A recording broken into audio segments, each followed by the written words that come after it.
or here's a great thing too, that it's often said that the ability to recognize patterns is one of the signs of intelligence. So I'm going to list a pattern here, and let's see if we can recognize it in less than 5,000 or 6,000 years.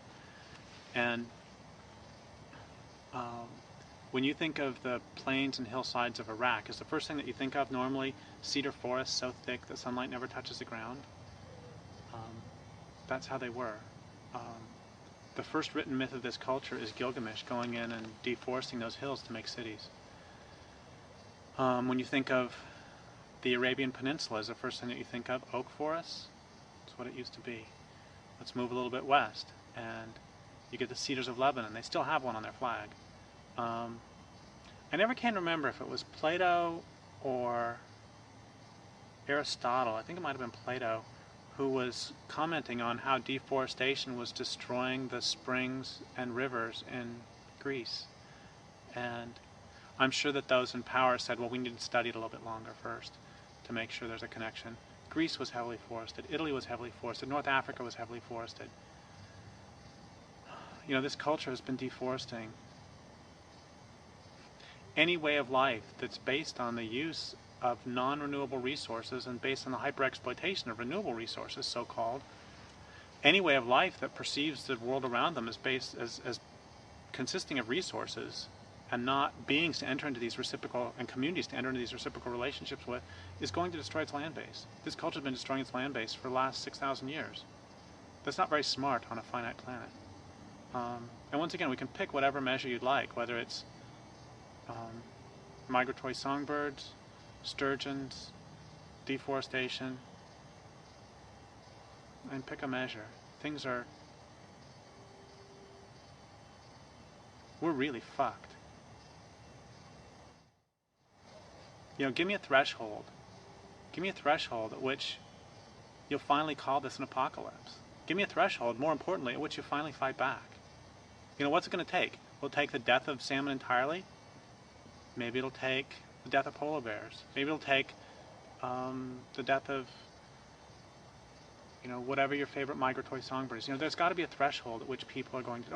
Or how about, maybe it'll take... you know, I used to have this sort of hobby of asking people if they like their jobs. About 90% say no.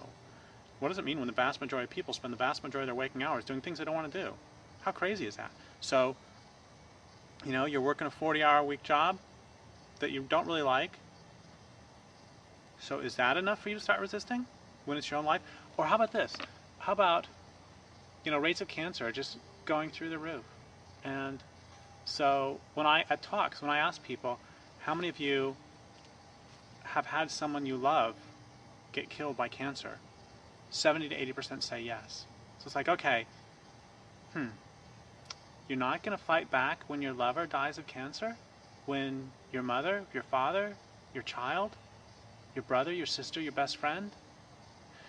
You're not going to fight back when you get cancer yourself in your own body? I have Crohn's disease, which is a disease of civilization. You know, give me a threshold.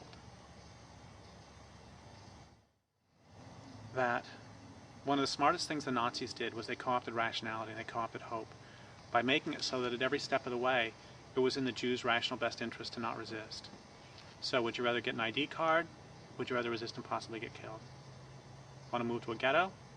Want to resist and possibly get killed? Want to get on a cattle car? Want to resist and possibly get killed? At every step of the way they're faced with that choice. It's a brilliant move on the Nazis' part. You want to take a shower? You want to resist and possibly get killed. There's a very interesting thing about it, which is that the Jews who participated in the Warsaw Ghetto Uprising had a much higher rate of survival than those who went along, which is something we all need to keep in mind over the next 10 years. But my point is the same thing's happening today. That's why I say, give me a threshold. Because, okay, so do I want to really try to do something to help the salmon?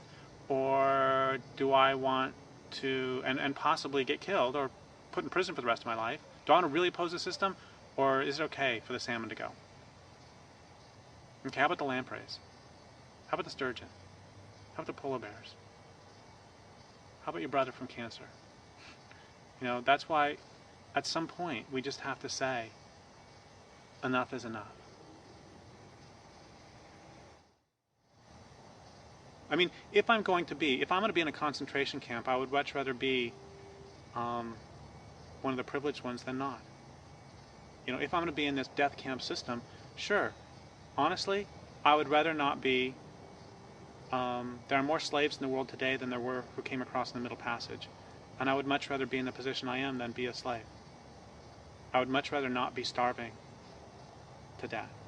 I mean, I'm incredibly privileged, and it's my responsibility to use that privilege to bring down the whole system. Otherwise, I'm not worth shit.